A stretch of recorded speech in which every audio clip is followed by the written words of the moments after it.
Good morning, everyone, and welcome to our second day for the Pflugerville Seniors Conference. My name is Rob Fabian, and I'm with Age of Central Texas. We are a regional nonprofit organization that serves both older adults and family caregivers with programs, resources, and education, just like today's programs. We partnered every year with our friends over at the Pflugerville Community Church, and this is our 6th annual Pflugerville Seniors Conference. We are so glad that you're joining us this morning. Before we get started, we want to cover just a couple of really short housekeeping issues. Number one, we are recording this session. So if for any reason you get knocked off today, don't worry. We're going to record the session and it's going to be available later on YouTube. So we're going to share that link with you and you'll be able to watch this later or share it with family and friends. Also want to remind you that we sent you copies of the program. If you're watching this after the fact, that link is down below. Click on that and take a look at the program. Not only does it have great information about all of our presenters and about the sessions and our sponsors, but we also included a lot of great resources for you in the program. So be sure and take a look at that. We're also going to send you a survey at the end of the seminars. That probably will happen the beginning of next week for everyone who is watching us. And we ask that you please complete the survey. It'll only take you just a couple of minutes and it's online, but it really helps us to prepare for next year because we need to know what are some of the issues that you are dealing with that you'd like us to find presenters to come and bring topics for next year. So please take a moment when you have a chance, when you receive that link, and fill out that survey. Then finally, right down here at the bottom of your screen, you have a chat feature. Looks like one of those thought bubbles from the comic strips. We want you to click on that and ask your questions this morning because Virginia is one of the best experts in the field here in Central Texas, and this is your chance to ask all of your questions and have an expert answer them. Because remember, we're bringing these sessions to you for you. We want you to take every opportunity that you have to learn and to have all of your questions answered. So ask those questions, and after Virginia's presentation, we are going to answer all of your questions. Now, we did promise that we were going to end at 11:30, and we're going to hold to that because we do respect your time. So if for some reason we don't get to every single question this morning, don't worry. We are still going to answer your question. We will send you a direct email and answer your question personally. All right, it is my pleasure to welcome Virginia Sampson. She has presented with us a number of times and she is just a fantastic wealth of information. She has been an attorney for more than 35 years. She started in litigation and then became an elder law attorney. And she's been serving her clients here in Central Texas for a number of years. She's also accredited with the Veterans Administration. She is licensed to practice law in Texas, Arizona, California, and Pennsylvania. Did I leave any of them out, Virginia? No, that's plenty. Right.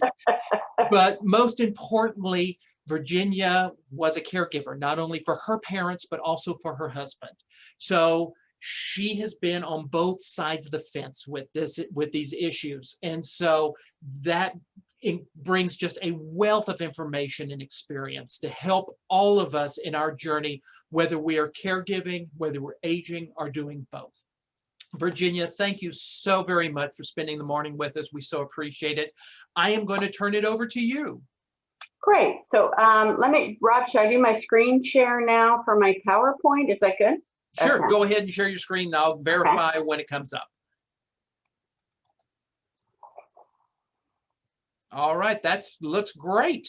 Okay. Good morning, everyone. And thank you for having me here. It's an honor to be able to spend some time with you. Age is wonderful and it's always a privilege. And I just enjoy being able to connect with all of you. I wish it were in person, but hopefully that'll be another year. I want to talk to you about navigating the aging process. Sometimes it's a health challenge, but how do we do that legally? And like with anything in life, having a plan is always the best way to deal with any change in life, any potential crisis. I mean, we're all aging. I know we all struggle with that concept, but we are all aging, and it's going to be inevitable that at some point in our life, we're probably going to need someone to step in and assist us in some way with financial matters, healthcare decisions. Some of us may even have to go live in communities. So it's good to create a plan, and that's what I really like to do. I got involved in this area of the law, or started focusing more on this as a result of helping. My husband had ALS many years ago, and I took care of him for 3 years, but things have changed since then, and I really became involved in this as when my parents moved here to Austin to live near me, and I became, their caregiver. My mom had a stroke, so sadly she had to go live in a community, but I faced a lot of these challenges, and I realized how important it is to have a plan for what's going to happen. So, and I'm sorry, I just noticed aging is misspelled. Sorry about that on the slide. But anyway, so let's talk about what we're going to need, right? And I do help people in crises, and if you're in a crisis, you do need to seek legal help as well. We'll talk about that a little bit, but I'm just going to try to talk to you about some of the things you should be thinking about and maybe planning. It's like you plan for retirement, plan for our kids' educations, we plan for lots of things, and it's a good idea to plan for the aging process. It's a bit like insurance. I mean, we may never use it, but we have that plan in place. So we're going to talk about, I hear this a lot from people will call me up with like a question, and they'll go, and I'll suggest, well, maybe we should sit down and do a little planning. Oh no, we don't have any health issues right now. Everybody's fine. And we'll talk about that in the future. Well, as we know, our health is very fragile, and especially as we age, and people's health can change literally in a matter of hours. I mean, it did for my mom. She went from functioning okay, she had a stroke, she ended up in the hospital and was never able to come home again. So it is important to plan, and especially if you're healthy, we'll talk about why it's important when people are healthy to do the planning particularly. And so we think, well, it's okay, we'll think I'm the primary caregiver, like I was a caregiver for my husband, or you're a caregiver for your parents. You can make medical decisions for them. That's true if you're the spouse, but it becomes a little bit more challenging after that. There is a statute on it that puts people in order as to who can make healthcare decisions. But part of the planning process is to allow the person, to select who they want to make the decisions for them, rather than leaving it up to the laws of the state of Texas. So we're under the impression that as caregivers, we can make all these decisions, but we can't unless we have legal documents authorizing us to do so. So I the only time I heard my dad swear, but we think our spouses, well, we've been married for 64 years, and you should be able to make decisions for your loved one, especially financial decisions, but you can't.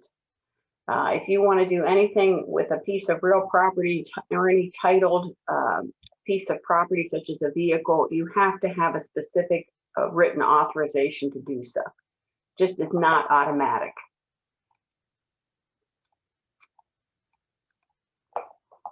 Okay, and then we're going to talk a little bit later about how to pay for it. But I hear, so if we, like with my mom's case where you have to go into community, a lot of these are just myths that I hear people say to me that I'm putting up here that are floating around out there that I want to dispel. One of them is I have to be penniless to qualify for veterans benefits or Medicaid. That's not necessarily true. Again, there's some planning you can do. And so these are some of the myths let's dispel those myths, because it's important if you're going to do planning to have the accurate information and the facts in front of you. I think it propels us to do the planning if we don't have these false beliefs about what we can or cannot do. So then you've decided, okay, I'm going to do some planning, right? Let's talk about what we need. Well, I have people call me up, well, what can I do? My spouse or my parents, they don't want to talk about these issues, right?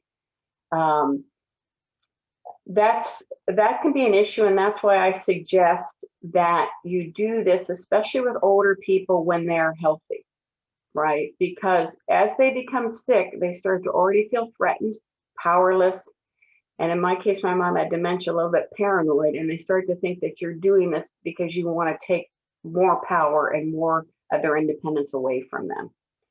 So it's better to do this when people are healthy, because they're more likely to engage with you in creating a plan.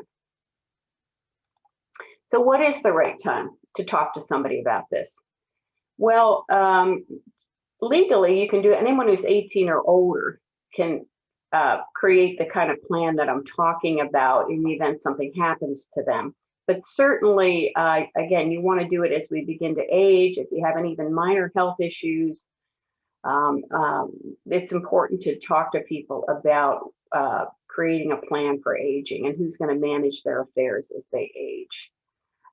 People 18 or older can be important. You know, we had somebody who had divorced parents and the child was in a car accident, and then the issue became who was going to make healthcare decisions for that child, right? He or she couldn't make them for herself, and then they got into a big fight between the parents. So it's important for everyone to have these documents. Why is it better to ask before someone needs help? Okay, so when you talk to people, if you're going to have a conversation with your spouse or your parents or any loved one about this, I think the important point to make with them is that the purpose of making this plan is to give that person as much control as possible as they age, right? They are going to have the ability in these documents that we're going to talk about to select the person or persons who will be making decisions for them. If they don't select the person, then the court is going to select that person for them. And in many cases, the court, not on purpose, but will select a person that perhaps doesn't have values aligned with that person. And of course, the court won't know that. So if you want to select someone who's going to make decisions in the way you would want them to be made, you, the person appointing the agent, signing these documents. And that gives you maximum control over who is making the decisions for you. Also, it's much less expensive, right? Typically, hiring an attorney in a crisis is much more expensive because things have to be rushed. You can also have to go to court and have a guardian appointed if you don't have these documents, and that's very expensive. It reduces the stress. So if you're in a crisis, as we all know, stress is you're already at the height of your stress. Maybe you have to make medical decisions, or maybe your loved one's having surgery, maybe they're undergoing some kind of therapy that's really difficult for them physically. And so you're caring for their physical needs and some of their emotional needs. And then if you have to worry about who's gonna make decisions and how things are gonna work legally, that just really increases your stress. I have people call me all the time about that when they're in the throes of these crises. And when you do these set of documents, it's going to reduce your stress because all of those documents are going to be in place and you can focus on caring for your loved one physically and emotionally. And the last one I already talked about, it's much easier to get the consent of people if you talk to them before they become ill or frail. If you have some problems with this, I find too, if sometimes it's not well received when it's coming from a family member. Again, someone can feel that you're trying to take control of their life. Sometimes bringing in a professional, anyone they trust, to talk to them about this works, whether it's a pastor, whether it's a financial advisor, whether it's an attorney, whether it's a family friend, someone outside of the family sometimes has better success at talking to an aging or ill person about planning if they're not a family member. So I would just suggest these are some strategies for doing that. I do talk to people about maximizing control and reducing expenses and stress. I cover all of these with people who may be a bit hesitant to plan for the aging process. And if that doesn't work, sometimes you can scare them with guardianship, which I don't like to do, but it is a reality for people that don't have these documents. So what are the legal documents that I recommend or that you need in order to manage your aging process from a legal perspective, right? I've got them listed here. You don't necessarily need all of these, but these are the top ones that most people have at least 4 or 5 of these. Some people might need other ones depending on what their particular situation is, but we'll go over each of these a little bit more in detail, but this is the list of the documents. Now, so you've decided, you've talked to someone, you've talked to your loved one, or you've had a trusted person come in and talk to them, and they said, okay, yes, I want to do some planning. And then, you bring a lawyer in and you talk about what these legal documents are. What happens, then a lot of people will call me, but what happens if my parent or my loved one has some dementia? You've gotten to that point where they want the documents, they've talked to the lawyer, but are they going to be able to sign the documents?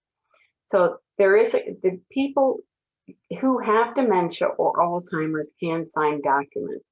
There's no black and white rule for this right now. The person has to be capable of understanding the nature of the document he or she is signing. It's not like criminal law, you've heard on TV that, people have to have, there's a definition of what it is to be competent to stand trial.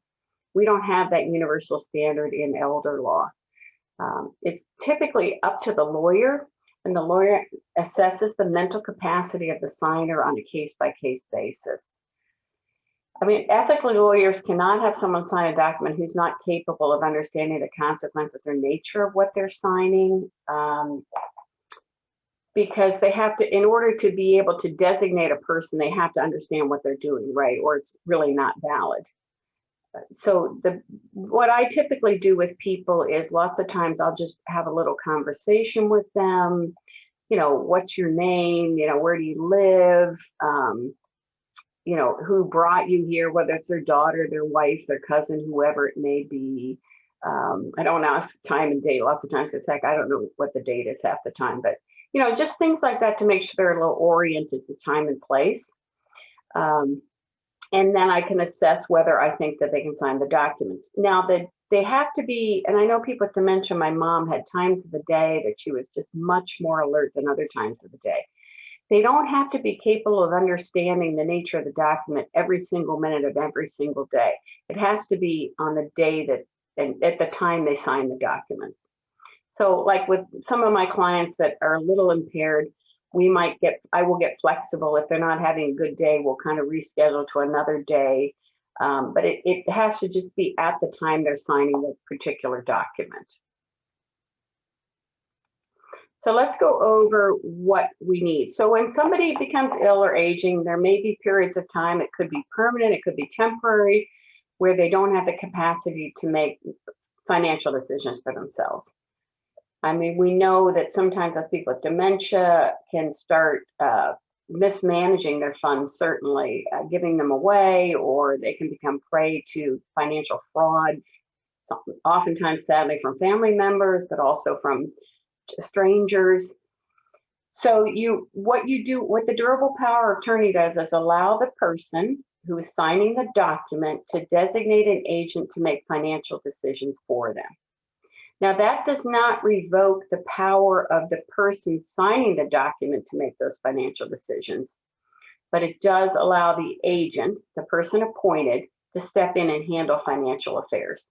So they can get onto bank accounts, they can manage credit cards, they can manage financial accounts, purchases, returns, those kinds of things. So that's typically what this does. It can be much more extensive than that, but if a person is somewhat impaired, I typically just do the basic power of attorney. This document's been very expanded in 2018, and you can authorize someone to do just about anything as far as estate planning, creating trusts, appointing other agents, and the list kind of goes on.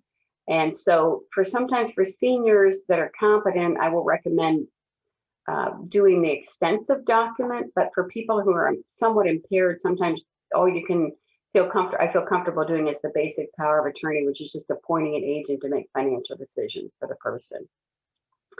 I just had somebody contact me this week because Typically, this is a document that's required by a community if your loved one needs to move into a community, and if you don't have one and they're not capable of executing one, you've kind of got a big problem on your hands.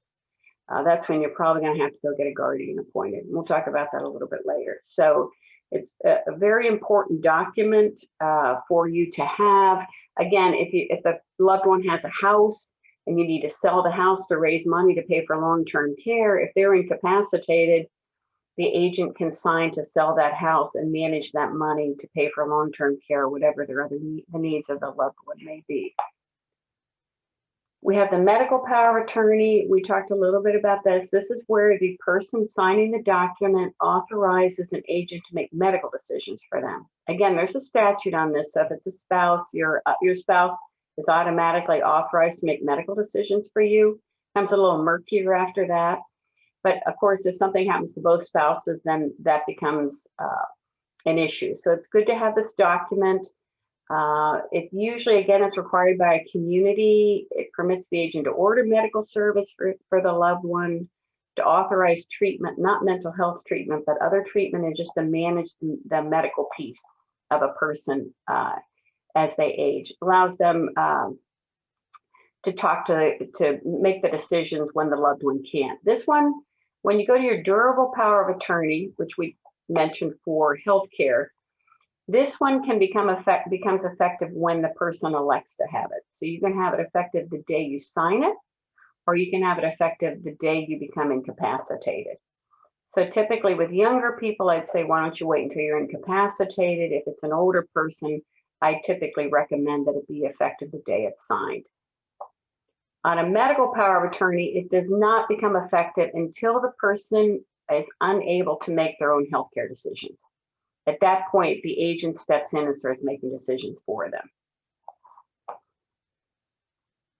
We have a mental health power of attorney. I'm going to skip over that and come back later because that isn't particularly a Texas sanctioned document, but it does become important in some limited number of cases for people that maybe have dementia or Alzheimer's. The other one is a HIPAA release. So this is what I said. The only time I heard my dad swear, my mom went in the hospital with pneumonia and came home, and now she had dementia. They're both in their 90s, and the hospital called, and he said, well, I need to find out what her medications are, and they wouldn't talk to him because he was not a designated. He was not authorized to receive the information. So my 90-year-old mom came home, and no one knew what medication she was taking because they wouldn't talk to us. So this is very critical document, because with the privacy laws for medical right now, they won't even talk to a spouse about healthcare issues without this document. Health insurance companies won't talk to you without this document. So it authorizes anyone listed on this document to speak with and share medical information with the healthcare provider can do, whether it's a doctor. Lots of times, if you're taking your loved one to a doctor's office, you sign this as part of your intake sheet. But if your parent or your loved one goes to a hospital like my mom did, that's not part of the intake. Or if they go to a new doctor and of course they're not competent to sign anything, then you can have a problem with that. So this is important to have to be able to manage and get information about your loved one and what kind of care they need, what medication they're taking, what their prognosis is. Heck, they wouldn't even tell me when my mom had another appointment without this HIPAA release. So this is a very important piece of information, important document. So we have an advanced directive then, which this is your wishes, end of life wishes in non-emergency situations. Now, the purpose of this document is to take some of the stress off of the agent designated under the medical under the healthcare power of attorney, right? The medical power of attorney. Because in this, the person who signs the document expresses their wishes as to what they want in the event they face a terminal or life-threatening illness. So there's two situations in the document. One is if your doctor says you have if I give you all aggressive treatment, you're not going to live more than 6 months. The other is if, say, for example, you have a stroke or you're on life support or something like that. The choices in both of those situations are, do you want all aggressive treatment? Do you want to be kept alive in that situation, or do you want to be allowed to die peacefully and just be kept comfortable? You don't have to make the same election in both, but again, it's a document that is, if the person who has signed the document is competent, then they can change their mind, right? It only comes into play if the person who has signed the document is not competent at the time this comes up.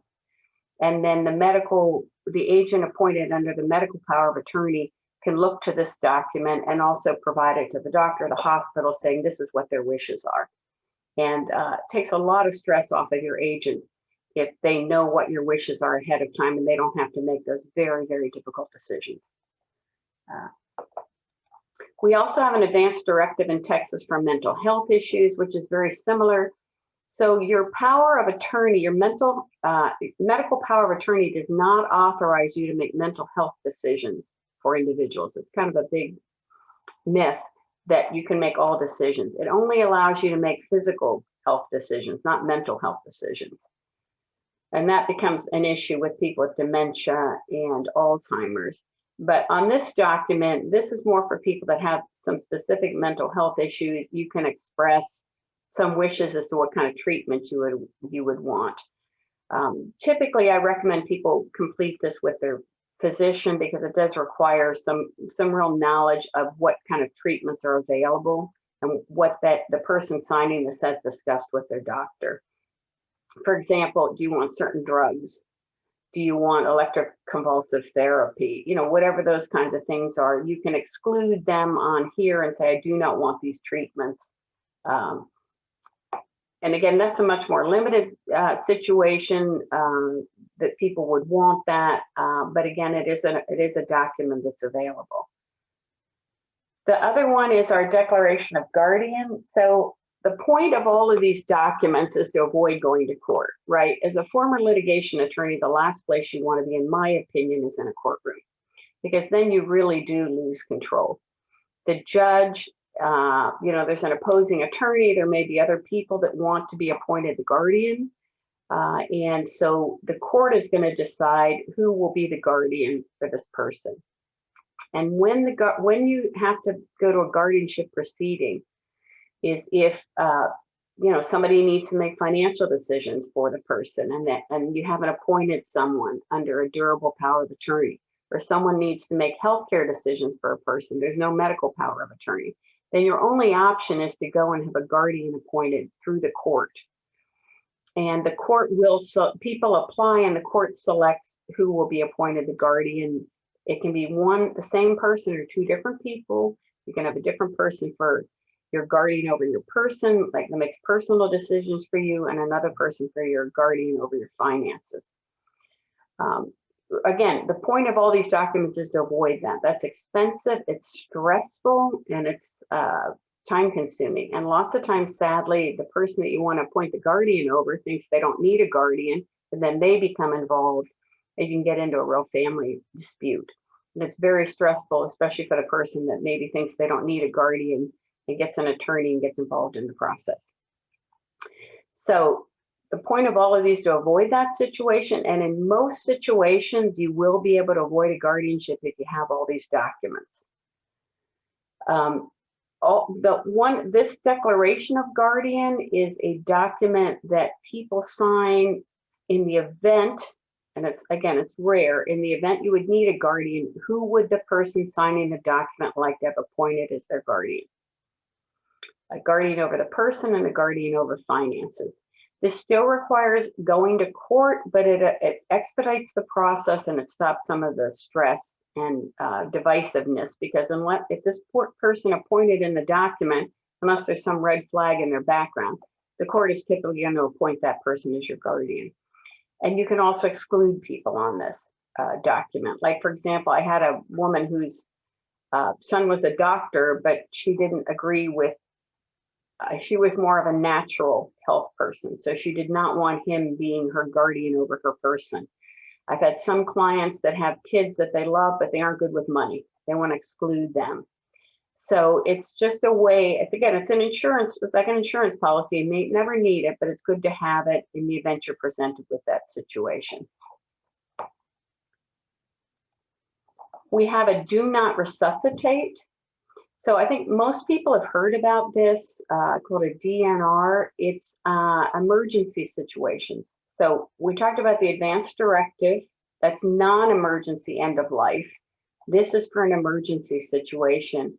If like the EMT, if 911 is called and EMTs come charging into the community or the house, you give them this document, okay? And it only authorizes to withhold the treatment for the following kinds of treatments. There's 5 treatments that they will not provide if the person has a valid DNR. Now, typically I don't do these because they do require the signature of a physician. I'm happy to provide the form to anyone, but you have to take it to the doctor's office and stop. I'm sorry, stop. The doctor has to sign. I'm sorry, I'm not very well behaved dogs. The doctor has to sign and say that the person is mentally capable of signing this document. So it's a document that has to be done at that particular time in the doctor's office. I know my mom wanted this. We had this for her. Fortunately, we didn't have to use it, but just be aware that people think it means no treatment, but it's only in these 5 situations. We have a disposition of remains. I don't do this very often. This is where you can appoint an agent to make decisions for your final remains. So if you think there might be a family dispute as to where you'll be buried or whether you're going to be cremated or buried, then you might want to appoint an agent to make those decisions for you. And they would be empowered at the funeral home to make decisions for the person who signs this document. And then, of course, everybody has heard about a last will and testament. This is basically where a person expresses their wishes as to what they want to have happen to their property upon their death. So the other documents that we talked about are all documents that govern the person who signs them that while they're alive, right? Who's going to make decisions for them while they're alive, how things are going to happen when they're alive. When they pass, then we have a last will and testament, basically designating who will receive their property upon their death. Typically, it requires a probate proceeding, and I do probate, and people ask me what that means. So when a person passes away, in order to transfer assets, and this becomes important if somebody has a house, probably the most thing, if they own any real property or bank accounts that were only in their name and those kinds of things, that's not going to be, the house cannot be transferred out of that person's name, and monies and bank accounts cannot be transferred to people without a court proceeding. And so a probate is a court proceeding where the will is filed, and then the court makes sure that the assets get dispersed in accordance with the will. So the will has to, the court verifies that yes, this is a valid will. It is their last will and testament. These are their heirs, and this is how. And then so the executor files the will, usually hires an attorney. There's a hearing scheduled to prove that this is the will. The executor gathers up all the assets and then files an inventory, and then the assets get distributed to the people designated in the will. It can be simple, it can be complicated. You don't have a last will and testament, you have to go through what we call an intestate proceeding. An intestate proceeding is where the court determines who the heirs are, and that's based on the laws of the state of Texas. So again, if you don't have a will, your assets could potentially go to people that you had no intention of giving anything to.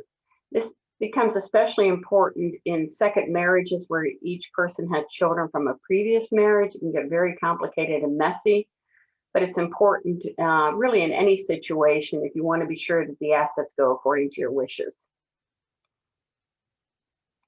There are simple ways to avoid probate in Texas and to save the time and expense of a probate proceeding. Will is still important to have, but just know that it's available here in Texas to avoid probate altogether. So now we're going to kind of shift gears. So we've talked about planning, right? So what are the documents you need while you're alive so people can manage your affairs if you are no longer able to manage them? It's usually seamless. That person who's designated the agent steps right in.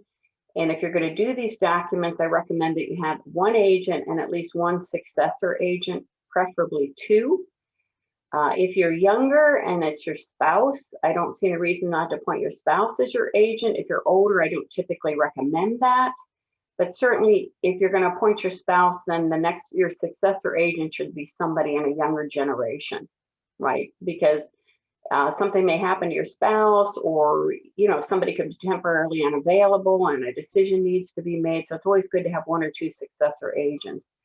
Because remember, if you only appoint 1 agent and then the person who signed the document and appointed the agent becomes incapacitated and they can't do a new one, then you're back to having to go get a guardian appointed. So it's good. You need to have at least 2 agents, hopefully 3 is even better. So those are while you're alive. We've talked about the will after you pass. Now we're going to go back to when you're living. And say, for example, like my mom, she had to go live in a community because she had a stroke. And what we faced is, how are you to pay for long-term care, right? And I think, sadly, my mom had dementia before that and some other health issues before her stroke, but I think we kept her home too long. It took a real toll on my dad's health. And so I would say, as caregivers, you have one of the hardest jobs in the world, and, be aware of your own health. I mean, you don't want to deplete your health so that you end up sick and then you're not even available to visit or care for your loved one. So kind of happened with my dad. I feel bad about to this day. So, but one of the issues with my family from my parents was, how are they going to pay for long-term care, right? So you have assets that you've acquired during your lifetime. And for most people, like my parents, that isn't enough to pay for long-term care, especially when one of you is not going to live in the community and still has all the same expenses. And then you want to add on the cost of the community. Where do all those extra funds come from? Most people don't have that kind of money saved. There's long-term care insurance, but typically by the time you need that, it's too late to purchase it. That's something that has to have been purchased much earlier, when you're much younger and healthier. We have Veterans Administration aid and attendance benefits. We have Medicaid, and then we have reverse mortgages. I'll talk a little bit more about each of those, but the long-term care cost currently is around $5,000. There's obviously stuff a lot more expensive and some a little bit less expensive. But you got to figure, you're going to spend at least $5,000 a month for a community.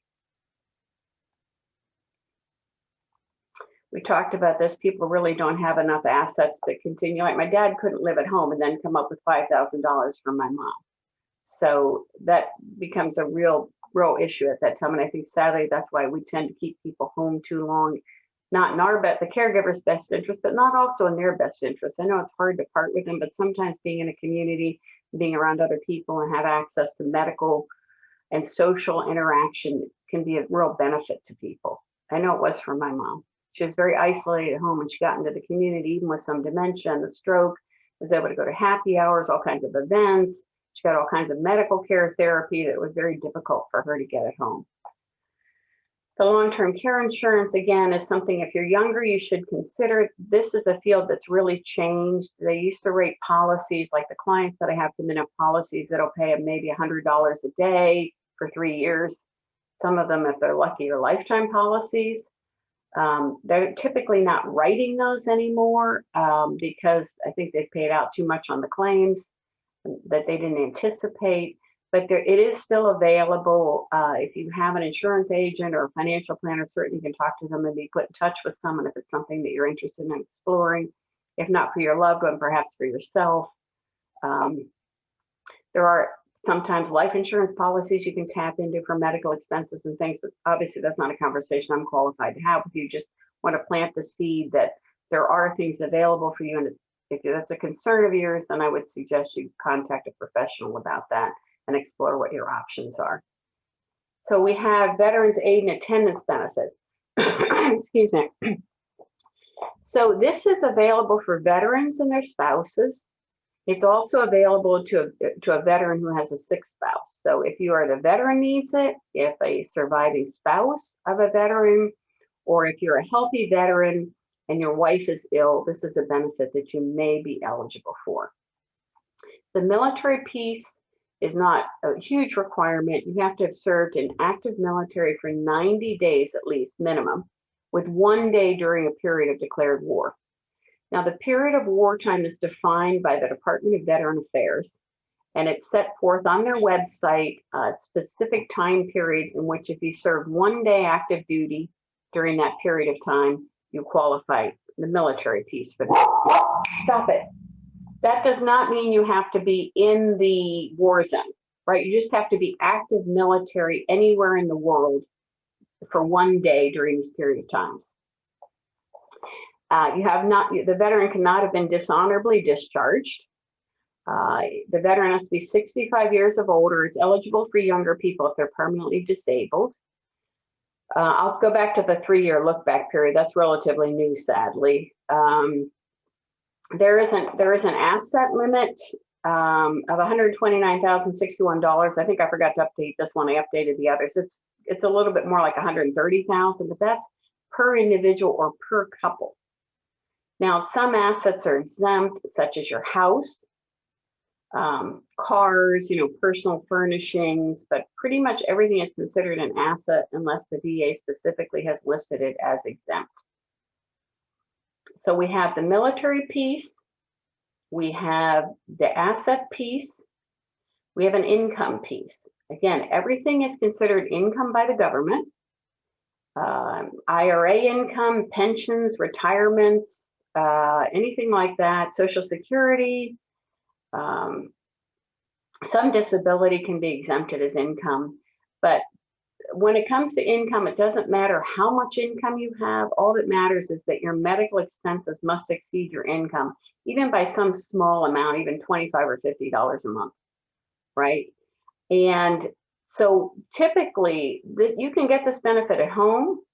You can get it in independent living community.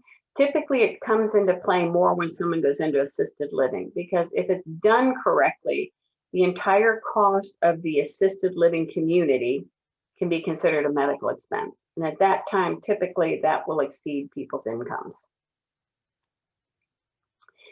And this is a program designed for veterans and surviving spouses to help with unusual medical expenses. And so that's why a lot of this is tied to the medical expenses and also the medical needs of the veteran or the claimant, right? The surviving spouse. They have to need assistance with daily living tasks. That can be bathing, dressing, medication, ambulating, getting in and out of bed.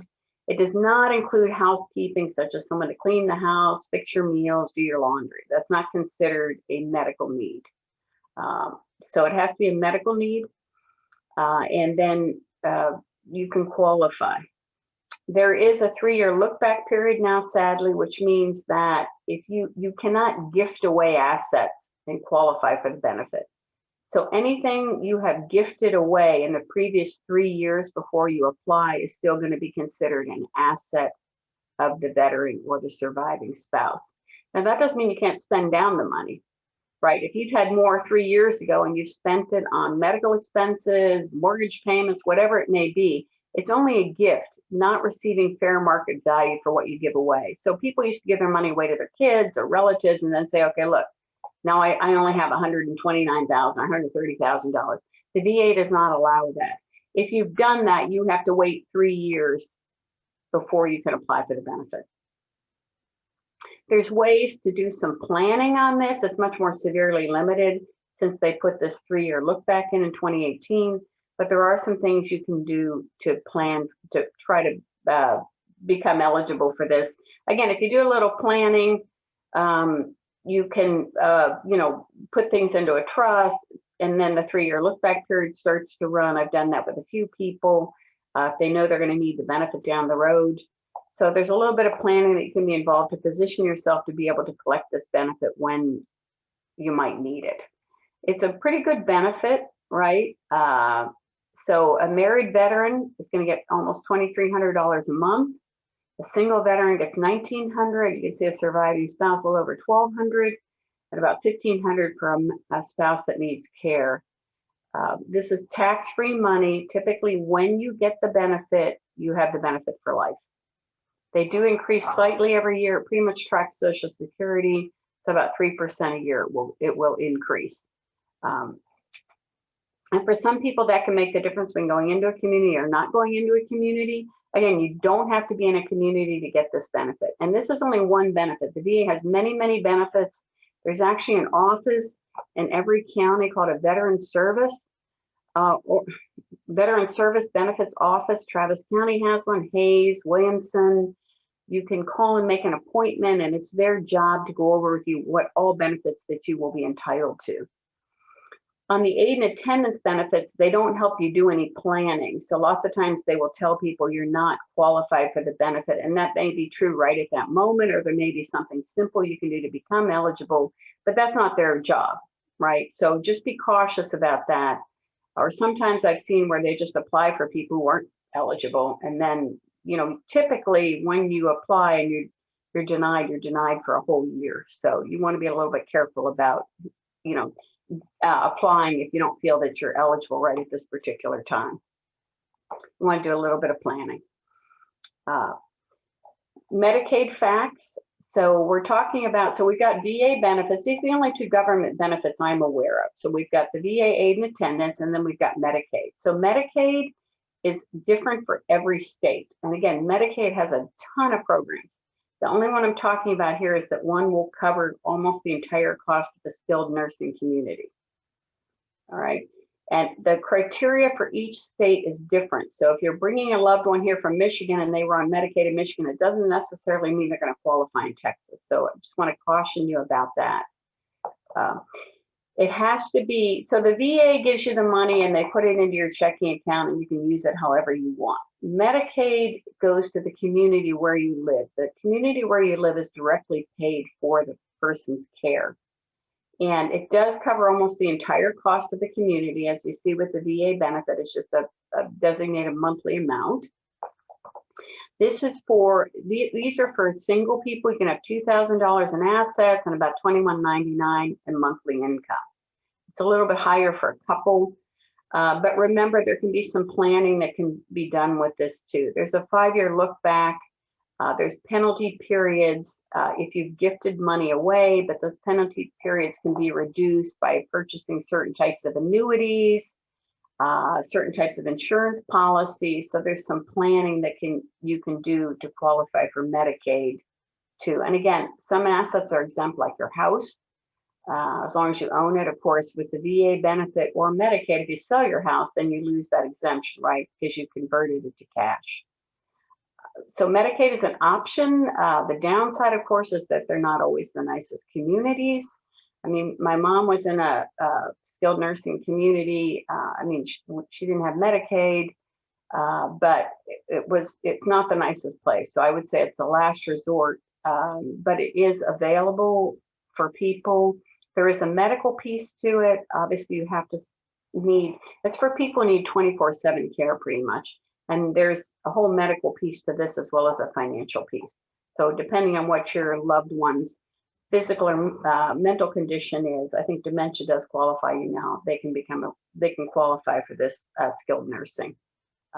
So if you're interested, it's one good thing about Medicaid is that in Texas, we have this exemption where, so say for example, you know, my dad was going to stay home. My mom needed to go into the skilled nursing because of her stroke.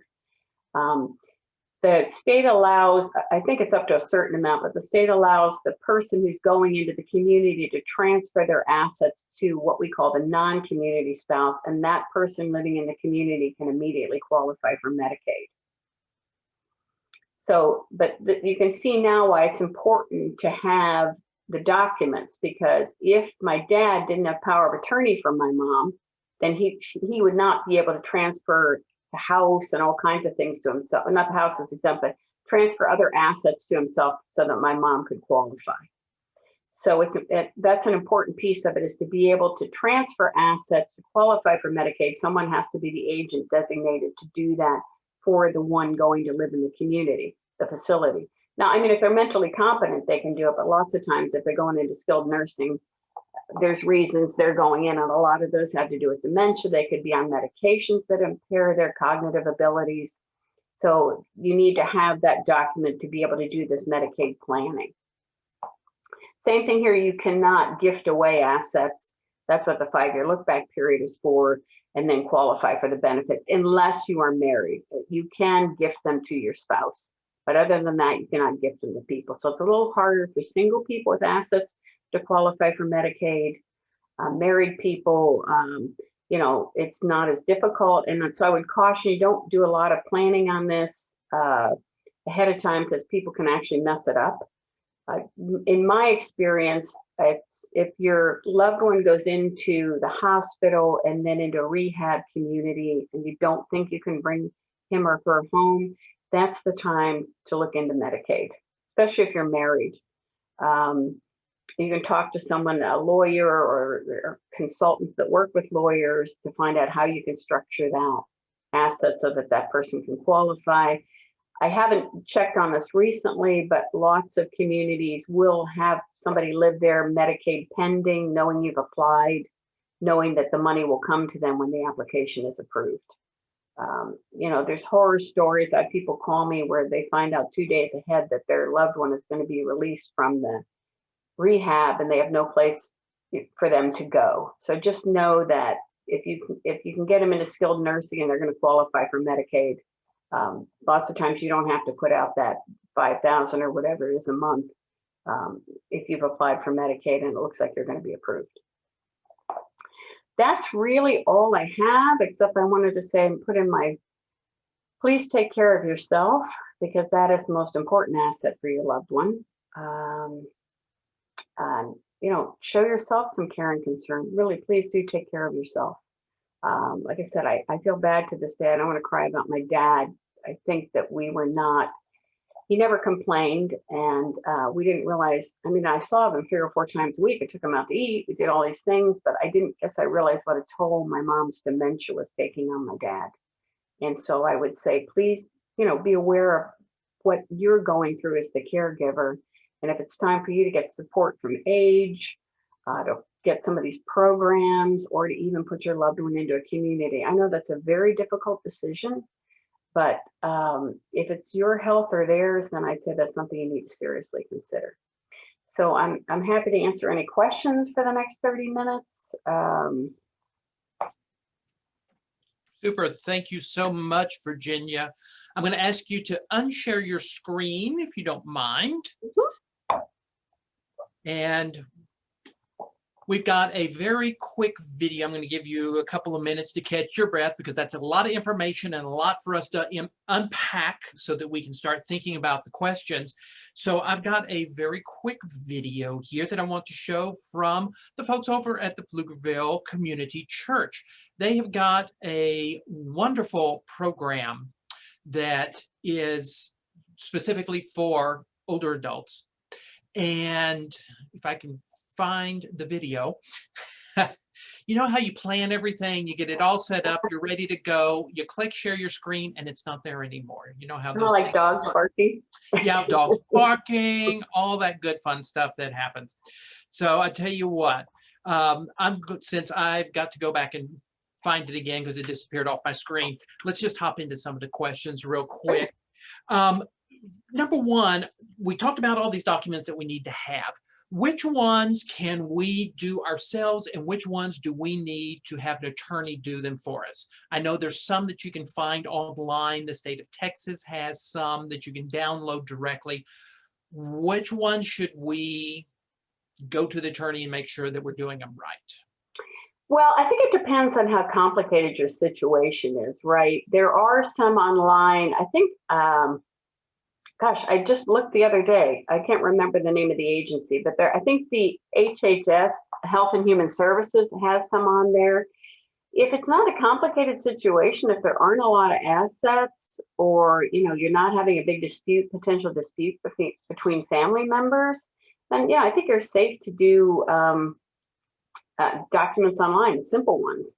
I mean, I recommend you do the statutory durable power of attorney, right? Medical power of attorney, do the HIPAA, and if you want to, the advanced directive. But I would say those top 3 are the most critical. as a lawyer, it's hard for me to recommend people do that, but I understand there's financial constraints, but I would say there's some forms out there from some reputable, like I think the Texas Health and Human Services has some. I would just caution you, because I just had a client come who did one of those, and the durable power of attorney was kind of a mess and it didn't work. And then his mom was incapacitated. So there's a big consequence for that. But please feel free to do some searching on some reputable sites. I can't say yes, they're good, or no, they're not. But if you have a complicated situation, I would say definitely don't do that. Sure. Obviously, having something is better than having nothing. Yes. So, at the minimum, you want to have those documents and they can be found online. But the smartest thing always, I think you would agree, is to go with a lawyer to have them double check that, make sure everything is correct, make sure that the forms are the correct forms that you have, that all of the boxes are checked and the I's are dotted, because you certainly don't want to end up going to probate and find out that your document's not any good. Yeah, then you really haven't saved any money. In the end, it can be, you can end up not saving money and cost you more if you don't do them properly. But I'm not trying to put a plug in for lawyers. I'm just saying proceed cautiously. I mean, most lawyers are probably not going to review documents that you got on the internet. I think that's a liability issue more than anything.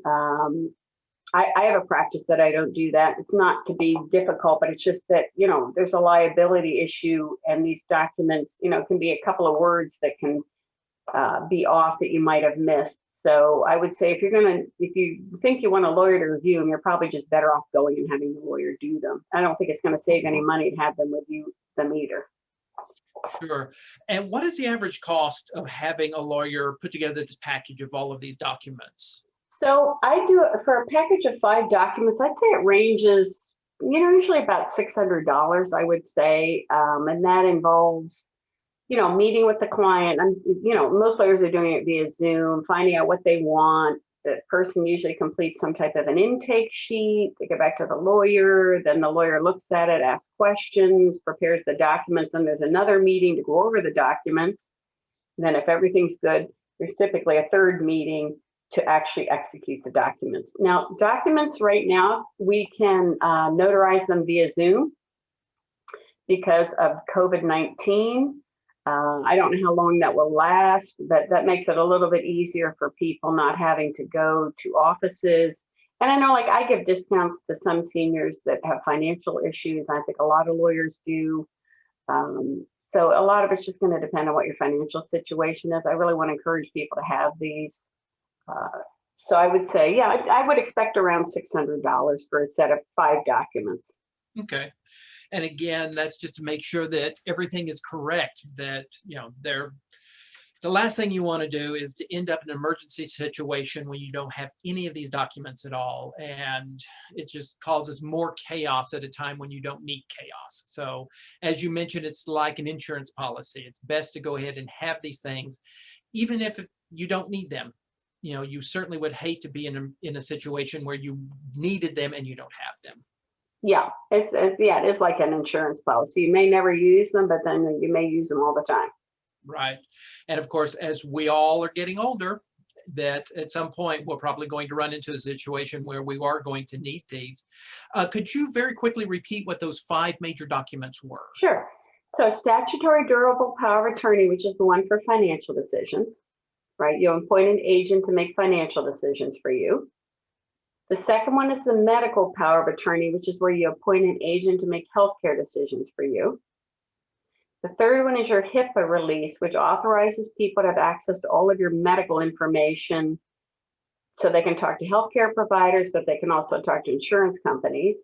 And if they have a big claim and they won't talk to you, that can be a problem. And then I usually recommend also a declaration of guardian, just because I think it gives people more control over their life if they get to that situation. Perfect. Thank you so much. Now, all of these documents that we've been discussing, are any of them actually filed somewhere, like at the courthouse, or do we hold on to them until we actually need to produce them when we have an issue? Okay, so there's a couple of things you can do with them. That's a great question, Rob, because people say, well, I have them, what do I do with them? If you have a senior that's kind of already ill and you need to manage their affairs, then you would take your power of attorney, your durable power of attorney, to the bank and financial institutions. The bank has a certain number of days in which to reject that, or they're bound to accept it. And some people, I've had clients that have some really old ones and take them to the bank, and then the bank says, we're not going to accept this, and then their loved one can't do a new one. So definitely, for younger people, like if you're in your 50s, if you don't have any health issues, I don't think that's really necessary. But if you're older and you're starting to have some health issues or you're aging, definitely take it to every financial institution where the person does business or has an account, and get yourself a record as their agent. The medical power of attorney, you can give to a doctor, maybe your regular physician. You might want to give that. And if you do the advanced directive, I'm sorry, I think I forgot to add that one. If you do the advanced directive, you might want to give those to doctors. But if your loved one goes in the hospital, you're going to want to take your medical power of attorney, your HIPAA, and your advanced directive with you to the hospital. You can have them put them in the chart so that you don't have to worry about that later. And the do not resuscitate, you need to take to your doctor because the doctor has to sign that one for it to be effective. Is that correct? Yes, yes. And then you can put that in a conspicuous place in your house. Like some people put on the refrigerator, on the door to the loved one's bedroom, someplace, because, you know, this is going to be a lot of adrenaline going when the EMTs come in. So you want that to be in a space where they can, place where they can see it quickly. Right. And always a good idea to have an extra copy with you in your purse or your grab and go bag. So in the case of emergency, you pick it up, you go, and you've got it with you wherever you need it. Another idea I've seen is that you can use like your secure cloud, like your Google Docs, that you could keep them there as well, so that in an emergency event, you can access them electronically as well. Yeah, now the durable power of attorney, most institutions and companies will accept documents. The only document that you really need to keep the original of is the statutory durable power of attorney. If you are going to sign for a loved one as their agent to sell or any real property, that has to be recorded with the county when the deed is recorded. So you can record the power of attorney when it's done if you want to. Some people don't like to do that. They feel it's a privacy issue. I totally understand that. But if you're concerned that that may be an issue and the original might get lost, you can record it with the county when you get it. The county in which the property is located or the person lives is good. Because if you happen to lose it and you need it, they've already got it on record, or you can get a certified copy from them that can be used anywhere. Awesome. Talking about property, I had a question about ladybird deeds. Can you just very briefly explain what that is? Because we've heard about these quite a bit, and I know it's something very unique to Texas. Yes, so that's one of the ways to avoid probate, but if your loved one goes on Medicaid, it's also probably essential. So we have two deeds now. There's a statutory one called a transfer on death deed, and then we have a ladybird deed.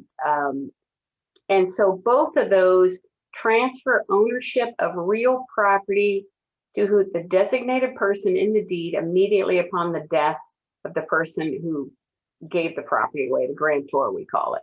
So the grantor who wants to dispose of the property designates in these deeds who they want to have the property upon his or her death. And then immediately when that grantor dies, the property is owned by the person designated in the deed.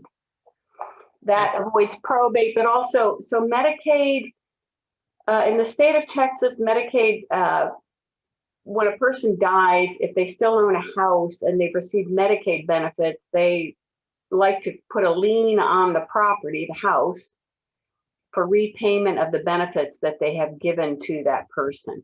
So if you have a ladybird deed or a transfer on death deed, they can't do that because that person does not own the house at their death. So the ladybird deed is essential if you're going to be on Medicaid, because that way it protects the property for after the fact. And want to once again point out here that Medicare, which most of us have, does not pay for long-term care. Medicaid is the only program that does pay for the long-term care. However, it is very restrictive that Medicaid only pays for skilled nursing facilities And here in Central Texas, there are very few of the skilled nursings that will accept Medicaid because Medicaid pays pennies on the dollar in reimbursement. And so there's no money in it. So it's more of a nice thing that facilities do for the community because they're not going to make any money out of it. So Medicaid is kind of your last resort, wouldn't you say? Absolutely. There are some nicer communities that will have like a designated Medicaid bed. You get really lucky. But yes, my understanding is the number of skilled nursing communities has been declining. In fact, the one my mom was in closed because they're not getting reimbursed enough by the state to cover the cost of care. So that's something to consider too. And I know private skilled nursing is, gosh, like was $10,000 a month or something. We were looking for my mom. Was really outrageous. So it's an issue here. It is, and it's the services are very expensive because we're talking about 24/7 medical care, and so that is an expensive thing to have to pay for. But also, we'll be talking about this some tomorrow on Thursday as well, when we're talking about financial issues and legacy giving and what to do with our money. But I know I've also heard it discussion that you don't have to always look at it as everything has to come out of one basket. So you have the opportunities of maybe I'll take a little bit borrow some off of here from my whole life term insurance, and we'll maybe do a reverse mortgage on the house, and that'll give us some cash. We'll pull a little from here and here, and suddenly we've got enough to do it without having to sacrifice one thing specifically. Right. And one thing I want to say about skilled nursing, assisted living communities, in my experience, have really ratcheted up the level of care they provide now. But they do charge you more for every level of care. So, but that's an option. Yeah, reverse mortgages, I think they were unfavored for a while. I don't know that much about them. I think that people are using them now to tap into the equity, so one person can stay in the house and help pay for the community for the one that's not living at the house. Yeah, we've seen a lot more federal oversight on the reverse mortgages. And so you're right, years ago they were not something you wanted to mess with, but now we're seeing a lot more reputable options with it as well. Got a question about revocable living trusts. Can you kind of explain what that is and what kind of pros and cons are for that? Sure. So a revocable living trust is more of a probate avoidance device. I find they're kind of expensive, so I usually recommend them in very limited situations. But for younger people, if they want to avoid probate, for older people, I do them for single older people who don't have family members or they're estranged from their family members, because essentially it's not really a trust. The person who creates it is also the beneficiary of the trust. And so nothing really changes. The ownership, the title to your house or your cars may change, but you're still managing everything. It really kicks in when you become incapacitated, right? Then you have a designated trustee that will manage the assets for your benefit. And so if you are a single person that doesn't have somebody to appoint, say, on a power of attorney, you should still have one, but this is a way to appoint someone that you trust to manage your assets in the event you become incapacitated. Then what it does is when that person, we call it again the settlor or grantor, dies, then the assets just get distributed as set forth in that document. But in the meantime, the trustee has a fiduciary duty to manage these assets for the health, welfare, education of the person who set up the trust. If you own property in other states, it's a good idea to have one, because then otherwise you're going to have to go hire a probate attorney in every state in which you have real property. And so there's certain situations in which you need it. Most of us don't need it, but there are certain situations where I think it's very beneficial. And I do some, but again, in limited circumstances. Okay. And how is that different from like a living will? A living will, I think, is what people refer to as the advance directive. So the advance directive is where you express your end of life wishes in a non-emergency situations. So that's kind of the vernacular for an advance directive, my understanding. Okay. Got a question about power of attorney, and this question comes up every time we do this session. Can the power of attorney be changed? For example, mom gave power of attorney to the daughter who now lives in California, and the son living here is the one who's actually taking care of mom, but no longer has the power of attorney, and the daughter doesn't want to give it up, even though she's not doing anything with it. Is there any way of changing the power of attorney once it's set? Yes, but you typically have to do a whole new power of attorney. And in the power of attorneys, like for example, that I do, you have some paragraph that revokes any prior power of attorneys. And then the new power of attorney governs. Of course, the person has to be competent to do a new power of attorney. That can be the issue. But yes, you can't like see people bringing with the stuff scratched out and crossed out and names written, and that's not effective. But you have to do a whole new document. Unlike a revocable living trust where you can just do an amendment, a will, you can do a codicil. On the statutory durable power of attorney, you really need to do a new document. Okay. And so that's something we need to do before cognitive issues start taking effect, because if mom has full-blown Alzheimer's, then we're kind of stuck. Right, unless you can get the person who's named first agent to resign, and then the successor agent can come in. But yeah, you're kind of stuck. Okay. All right. So pick carefully with those power of attorneys, because you need to think about what's going to happen in 20, 30 years. We're all living a lot longer, and doesn't mean that we're going to stay completely healthy through that entire time. So yeah, and I usually recommend that people get these looked at maybe every 3 to 5 years, or if you have a life-changing event, if your spouse dies, if you've if you become estranged from one of your agents or something, then you definitely need to come in and see somebody about it. Otherwise, they're probably good to go, but it doesn't hurt to have your estate plan reviewed, especially as you're older. I mean, if you're in your 50s, maybe not as much, but as you're older, it's good to have your estate plan reviewed and to be sure it's still meeting what your expectations. Right. And the power of attorney then expires when the person dies, correct? Yes. So it's only in effect when the person is alive, and then once that person passes, then the will is what comes into play. Yes, because I know people think, so the documents that I talk about for planning, those 5 documents, are only going to work during the person's lifetime. They expire upon the person's death. And some people get frustrated because the bank then won't give them money, even though they're the agent on the power of attorney, but the bank legally cannot do that. And that's when you go to probate, and then the will is read, and then everything is dispersed. Yes. Somebody becomes appointed executor. The court appoints a person executor with issuing what we call letters testamentary, and then that person gathers up all the assets by giving those to the bank and puts them in a state bank account. And then when all that's in there and creditors are paid, then they disperse to the beneficiaries. Got it. And just one more thing to review. We were talking about the different types of power of attorney. So there are basically 3 that we need to have the paperwork for. The durable power of attorney, which is our financial issues. The medical power of attorney, which obviously is the medical issues. And then the mental power of attorney, which in the event that we become cognitively incapacitated, it says this is what my wishes are at that time.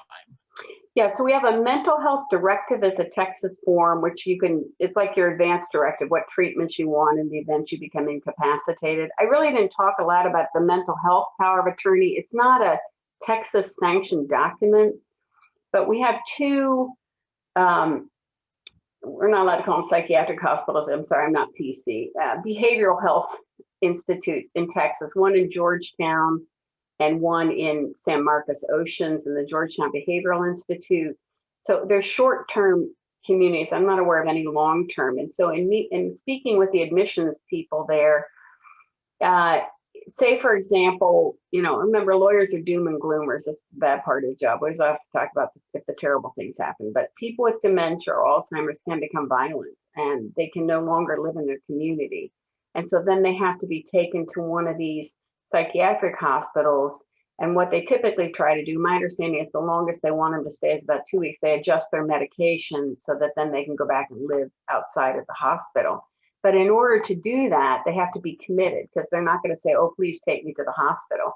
This mental health power of attorney designates an agent to make healthcare decisions for the person with Alzheimer's or dementia. And so that person the agent can say, yes, this person needs to go to the hospital, and they will go, the authorities will transport them. Without that, you pretty much have to go to court and have the person committed. They have to be a danger to themselves. It becomes a very ugly, stressful, painful process. So I know it overly complicates it because we talk so much, I didn't talk a lot about it, but if that's a big concern, you should probably talk to an attorney about that. And again, it's just an insurance policy. And in the event that something happens, it keeps you from having to go to court and hurting family feelings and everything else. Yeah, and in the years I've been doing this, I've only had one person really have to use that. But if you need it, it's really a good thing to have.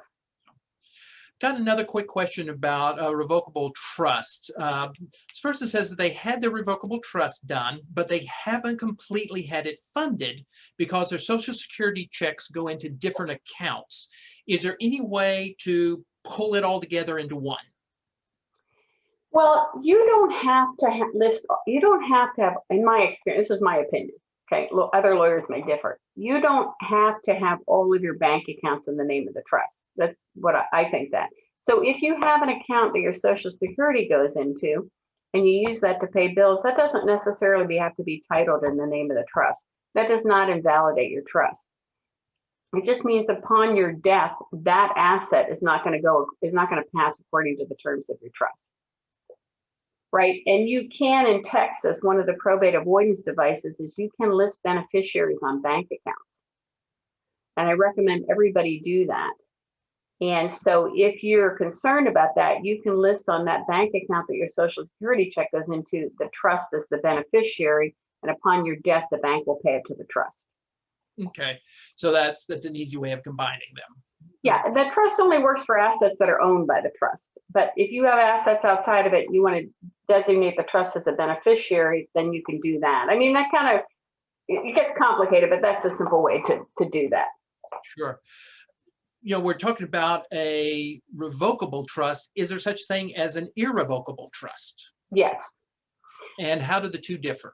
Okay, so irrevocable trust is a trust that cannot be changed once it's created. So you cannot change the trustees. You cannot change, you can go to court and do it, but just say you as the grantor or the settlor, you as the person creating the trust gives up the right to change any of the terms of that trust. So you can't change trustees, you can't change beneficiaries, really can't change any of the terms of the trust. So revocable trust is changeable anytime you want. You can do an amendment anytime you want to on that one. But on the irrevocable trust, you don't. I used to use those a lot for VA planning, aid and attendance planning. They still do have a use in planning for certain things. But you just have to proceed cautiously with that because nothing can be changed. Right. But with the revocable, you can always go back and amend it if you decide, this person, I don't think now is going to be a good person to handle financials. I want to change it to this person. Yeah, you just do a basic amendment to the trust, which you can't do on the irrevocable. Perfect. Thanks so much. I'm going to try again to show that video real quick because it's great information, especially for all of us that are right here in Central Texas. Want you to know about this asset of the Pflugerville Community Church and the great, wonderful thing that they have available. So we're going to do share screen and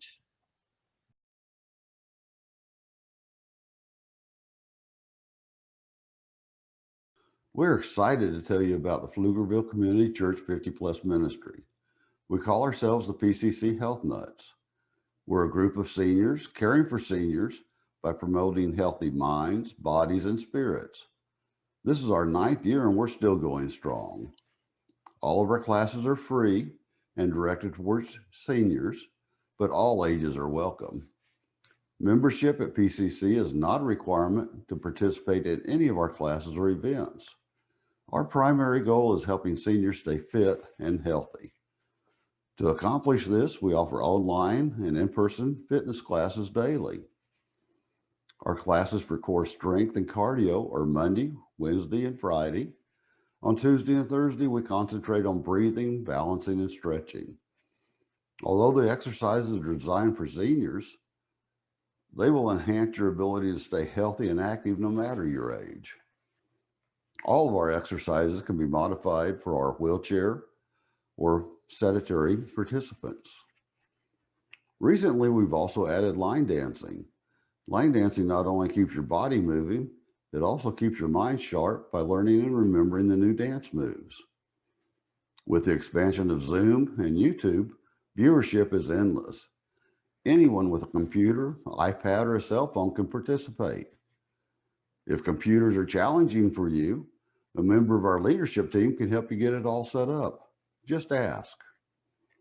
In addition to the exercise classes and line dancing, we have other classes and events. One of the most popular events is our healthy cooking segment. Once a month, a member of our group demonstrates healthy cooking techniques. We call these interesting sessions Wellness Wednesdays. In addition to cooking, we offer timely and informative topics that concern all seniors. Recent topics have included 31 Days to Better Health, area chiropractic services, and ancestry searches. We have several exciting topics scheduled that you won't want to miss. In addition, computer classes for seniors and senior game day at the church are starting soon. If you can't join us at the scheduled class times, you can always find us on YouTube at PCC Health Nuts. Let me urge you to check us out. You'll get some great exercise, meet some fantastic people, and have fun along the way. Please contact our leader, Steve Morrison, at the church office, or send him an email at the address shown on your screen for additional information. May God bless you and your family. We hope to see you soon. Virginia, we want to thank you so very much for sharing your time with us this morning. We really appreciate you taking the time out and sharing all of your expertise with us. And for you who at home, we thank you so much for joining us. We hope this has been some great information for you. Tomorrow, we're going to have Dr. Carlson with us, and we are going to talk about how to age successfully. Then on Thursday, we're going to talk more about financial issues. And on Friday, we're going to talk about how to find and access local resources as we age. So we thank you for joining us this morning. Virginia, again, thank you very much. And we hope that we will see you again tomorrow morning, and hope that you have a wonderful rest of your day. Thank you. Yeah, and I just want to say, Rob, please feel free to reach out to me via email or phone call, if I can answer any of your questions. I'm happy to help. And give us your email one more time. It's just my name, Virginia Sampson, with a P in it, law, LAW @gmail. Perfect. And you can always contact us here at Age of Central Texas, and we'll connect you right with Virginia. Thank you once again. We hope that you have a wonderful rest of your day. Take care. Thank you, Rob. Thank you, everyone.